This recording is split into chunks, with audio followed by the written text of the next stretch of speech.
Hi, and welcome to the Confessions from the Home Office podcast. My name is Wendy Hill, and for the past almost 20 years, I've been running a marketing consulting company out of my home office. So each week, I create an episode about marketing topics, about working from home, or I do an interview with another entrepreneur. So this week, I have a question for you. Are you using YouTube to market your business? The more I use YouTube for clients, for myself, and keep learning about this platform, I am amazed. And I truly recommend that you consider YouTube as part of your marketing plan. So by the end of this episode, hopefully you'll understand why. But first, I have an ad from our sponsor, Patriots Beef Club. Whether you're grilling up burgers for the weekend, roasting a steak for dinner, or just craving that perfect cut, Patriots Beef Club has got you covered with USDA prime beef from family-owned farms that share your values. And it's not just about great beef. It's about supporting American farmers, strengthening local communities, and keeping that true red, white, and blue spirit alive. Plus, with flexible subscription plans, you'll never run out of top-tier beef again. So I want to stop right here.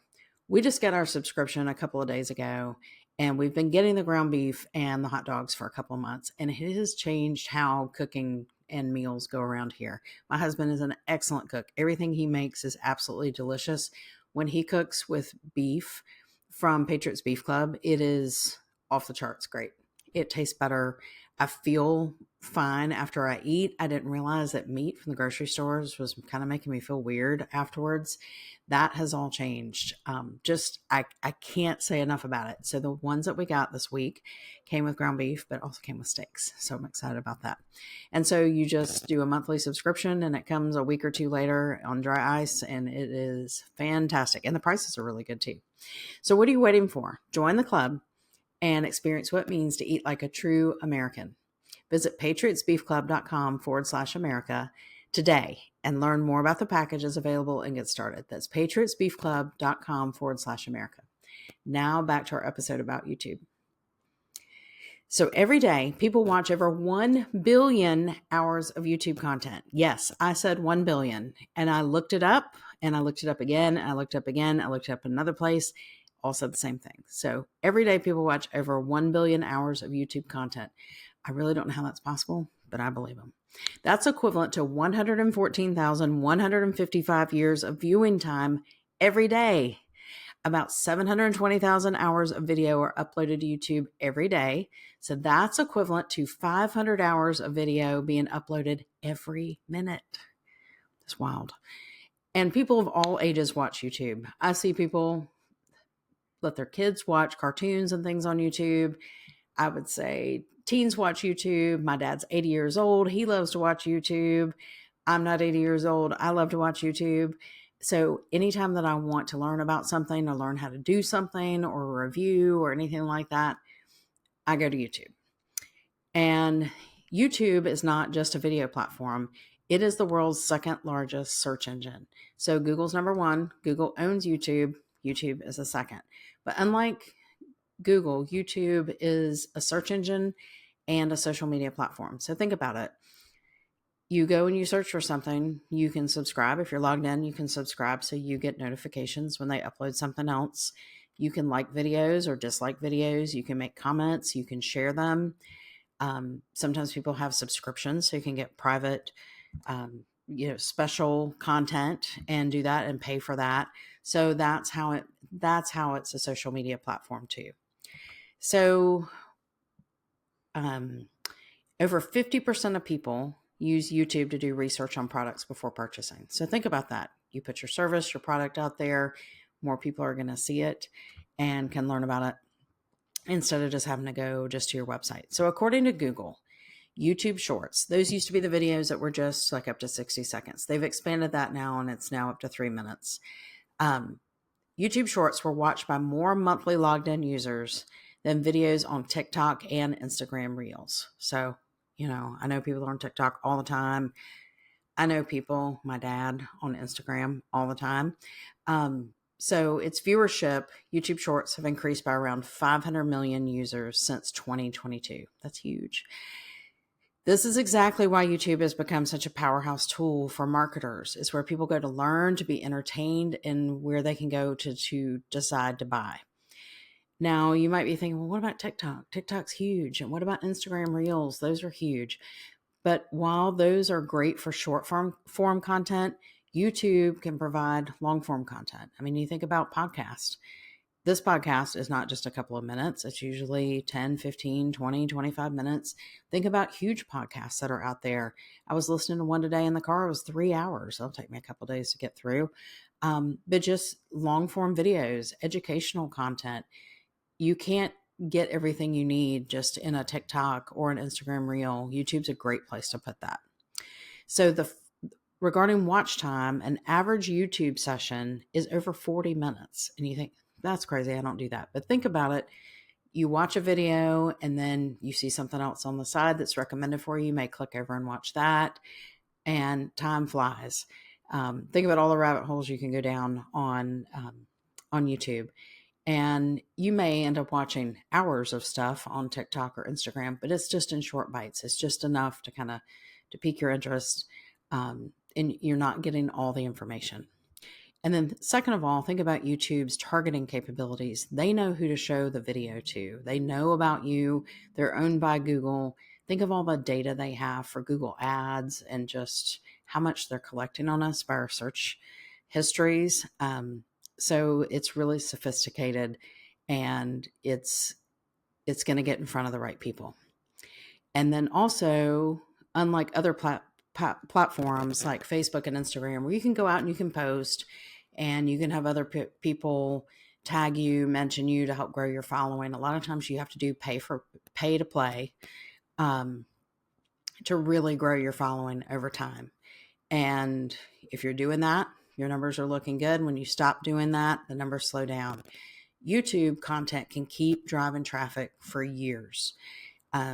They also have great ad programs. I've used them. I'm really impressed by them, even more so than Facebook and Instagram ads. But with YouTube, the content stays up there, just has a longer shelf life. And I'll tell you about a client that I have in a law firm. We've been doing videos now close to 5 years, probably 4.5 years or so. And they're here in the Southeast. They get clients from different parts of the United States, even though their videos are tagged for the state that they're in. They get calls from other places because people have businesses in the state where they are, or they have relatives in the state where they are. And they get calls on videos that we put out 4 years ago. Those videos have thousands of views. And when they ask, where did it come from? I found your video on LinkedIn. I found your video on YouTube. All the videos on social media are linked back to YouTube. But it's helped them get a ton of business. And some of it has been big business stuff that's long term. So, we have some social media posts and we do things like that, but the YouTube content has been fantastic.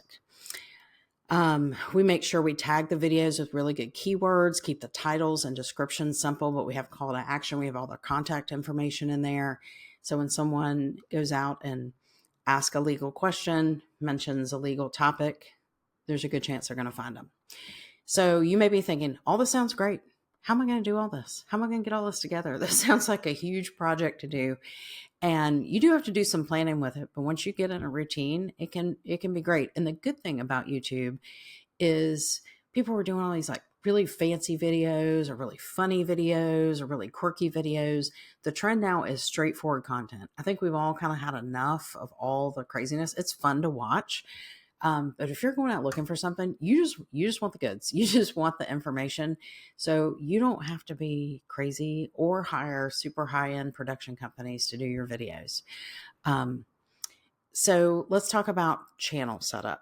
Let's get this broken down into some steps. Every Gmail account has a YouTube. You can add a YouTube channel to it. So if you have a Gmail, or you can go create a Gmail, you can go from there and set up your YouTube. There's 5 elements you need to optimize. Your channel name, make sure it's a name that people understand what it is and that so when they see it, they'll know it's something they need to look at. Write a good description. It doesn't need to be super long, but it needs to be clear, has the right keywords. Don't use words that people aren't going to understand. Keep it simple. You need to have channel art so that your profile picture or a profile picture for your product or brand and there's like a banner picture, and they walk you through and tell you how many pixels it needs to be, the dimensions. And so that's pretty easy. And then I want you to create a channel trailer. There's a trailer with this podcast. I created a video and put it out the day we were headed out for our honeymoon. It had probably been created a couple of weeks, and I let that run for a couple of weeks. I kept promoting it, and got some subscribers and got people asking about it. And when I got back and got settled, then I started creating the content for the podcast and from there. So a trailer is kind of like the promo or the movie trailer, but it doesn't have to be anything crazy. It's just kind of saying, this is what's coming, this is what we're doing, and this is where you can find us. And then start looking at the playlists. Like there's shorts, and you can, for YouTube shorts, and then you can have different playlists for different topics and get that set up. So I want you to think through relevant keywords. I want you to keep titles short, but descriptive. I want you to have calls to action in your description for everything. If your video is long enough, put in timestamps. So people, if they need to flip through, I was listening to a podcast today and saw these timestamps, and I thought the next 3 guests she has on, I don't want to hear that, but I want to hear number 4. So I knew right where to jump to, and that's always really helpful.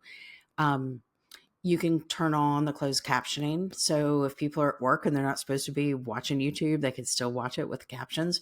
Or if someone's hearing impaired, they can still read the video and see what's going on. If you're going to use thumbnail graphics, like the cover art graphics for each video, you can make those in Canva, or you can make those in PowerPoint, upload those and include your branding.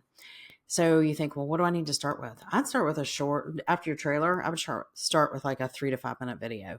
Put it up, do all these things, use a 16:9 aspect ratio, and make sure if you've got some captions on there, if you put some notes in on the video, make sure the text can be seen, that the font's not crazy, the color's not crazy, it's really clear, that the images look good, the video quality is good.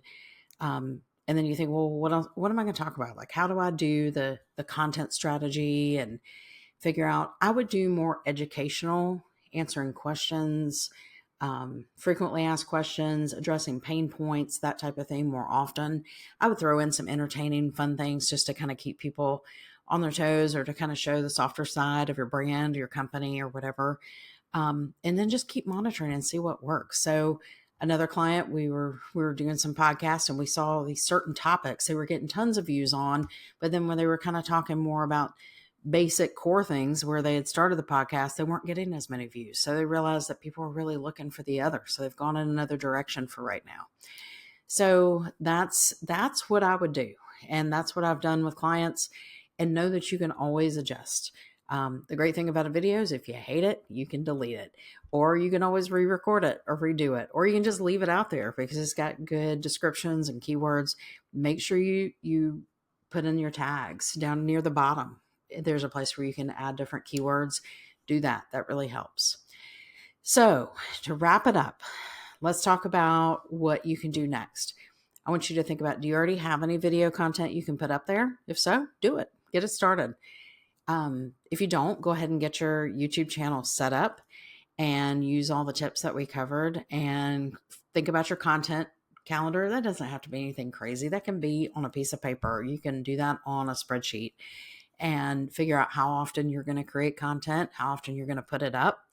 And I want you to just start with one video and make sure you do a good job with that. Do your trailer, do one video, and then I want you to be consistent. That's what I talk about with people all the time. Dropping off does not work. People just think, they're not really here. They're not really interested. Get consistent. Like this podcast is something I have to do every week. And if I know I'm going to be really busy, I need to go ahead and do 2 and get ahead. So, and just keep an eye on your analytics. So if you found this episode valuable, I'd like for you to leave me a comment, or like, subscribe, share it with somebody, leave a review. It really helps other people find the show. So if you have questions about anything or need any help, send me an email, Wendy, Wendi, at wendyhill.com. And I'll see you next week. That's it from Confessions from the Home Office.